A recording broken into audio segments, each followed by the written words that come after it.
Assalamualaikum dan selamat sejahtera kepada para hadirin dan hadirat yang saya kasihi sekalian. Saya akan menyampaikan taklimat yang bertajuk Pentaksiran Bilik Darjah atau PBD. Pentaksiran Bilik Darjah. Apa itu pentaksiran? Pentaksiran merupakan proses mengumpul, menganalisis dan membuat refleksi yang berterusan terhadap bukti pembelajaran dalam membuat pertimbangan yang konsisten ke arah menambah baik pembelajaran murid dan pengajaran guru. Apa itu PBD? Pentaksiran Bilik Darjah atau PBD merupakan pentaksiran yang berterusan dalam sesi pengajaran dan pembelajaran bagi mendapatkan maklumat tentang perkembangan, kemajuan, kebolehan dan pencapaian murid. PBD berlaku secara formatif dan sumatif, iaitu sebagai pembelajaran, untuk pembelajaran dan tentang pembelajaran. Apakah perbezaan PBD dan PBS?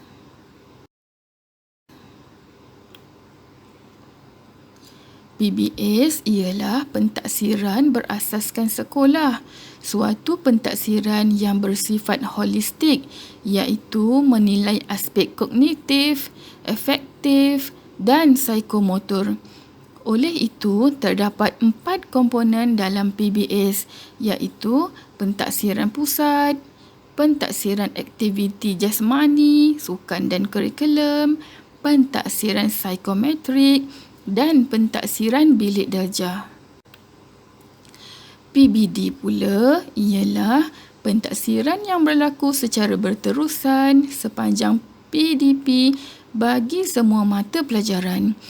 PBD bukanlah untuk membandingkan tahap penguasaan antara seorang murid dengan murid yang lain, tetapi ia bertujuan untuk melihat perkembangan kemajuan murid dalam pembelajaran di samping membantu guru menambah baik pengajaran mereka.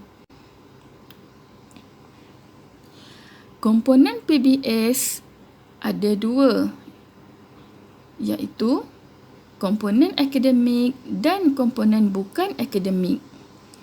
Komponen akademik terbahagi kepada 2, iaitu pentaksiran pusat dan pentaksiran sekolah yang dikenali sebagai PBD. Manakala komponen bukan akademik terbahagi kepada 2, iaitu PAJSK dan psikometrik. Bila PBD bermula? Pada tahun 2011, PBD dahulunya dikenali sebagai pentaksiran sekolah. Pada tahun 2016, pentaksiran sekolah mula dikenali sebagai pentaksiran bilik darjah.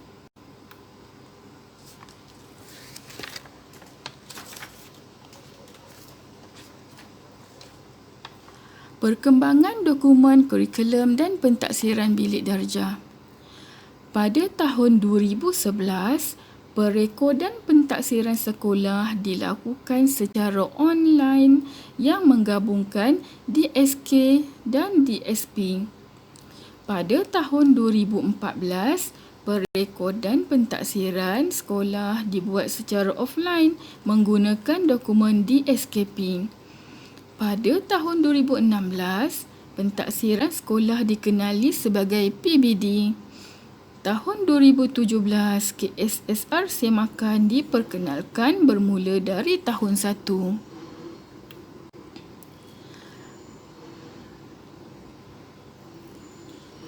Pentaksiran bilik darjah merupakan pentaksiran yang berterusan dalam sesi pengajaran dan pembelajaran bagi mendapatkan maklumat tentang perkembangan, kemajuan, kebolehan dan pencapaian murid. Dilakukan secara formatif dengan mentaksir perkembangan sebagai pembelajaran dan mentaksir perkembangan untuk pembelajaran. Manakala sumatif mentaksir perkembangan tentang pembelajaran, iaitu di akhir unit pembelajaran, penggal, bulan atau tahun. Mengapa PBD penting? Melalui PBD, guru dapat mengenal pasti kekuatan dan kelemahan murid dalam pembelajaran, mengesan perkembangan murid secara menyeluruh, merancang dan mengubah suai kaedah pengajarannya, mengetahui keberkesanan pengajarannya, mengambil tindakan susulan yang sesuai dengan serta-merta dan mengakses sikap dan pembelajaran murid yang memerlukan perhatian. PBD mempunyai antara lain ciri-ciri berikut. Holistik, mengambil kira pengetahuan, kemahiran dan nilai yang dihasratkan dalam kurikulum serta pelbagai aras kognitif, afektif dan psikomotor dalam bentuk yang pelbagai, pemerhatian terhadap aktiviti yang dijalankan, ujian, pembentangan, projek, folio dan sebagainya.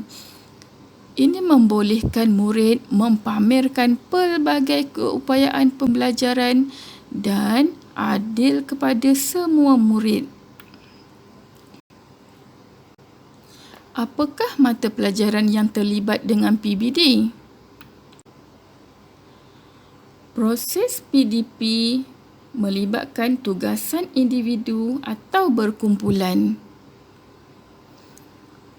sumbang saran, debat, sketsa, pembentangan multimedia, projek atau aktiviti bank eksperimen.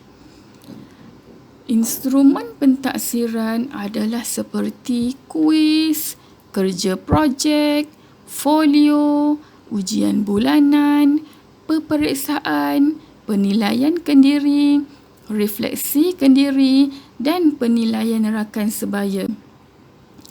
Tahap penguasaan dinilai dari TP1 hingga TP6.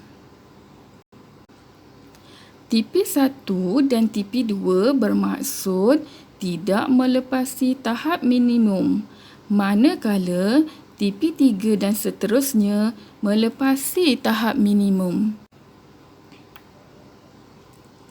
Guru membuat pertimbangan profesional berdasarkan pengetahuan. Guru berpengetahuan luas dalam mata pelajaran yang diajar dan dalam bidang pedagogi. Tanggungjawab profesional. Guru bertanggungjawab melaksanakan pentaksiran dengan cekap, adil, telus, sistematik dan holistik tanpa melibatkan emosi. Input murid.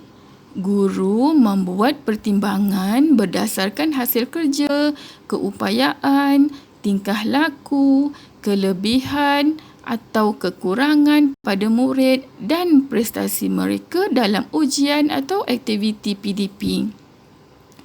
Pengalaman, iaitu guru menggunakan pengalaman mengajar dan pengalaman dengan murid.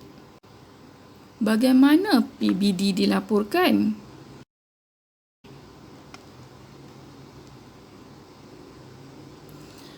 Template perekodan dan pelaporan murid.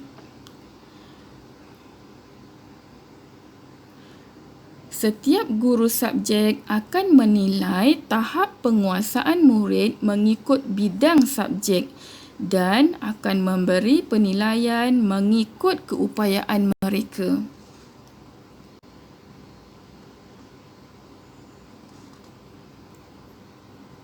Contoh template PBD. Setiap subjek akan ada template yang akan dihasilkan oleh guru subjek masing-masing.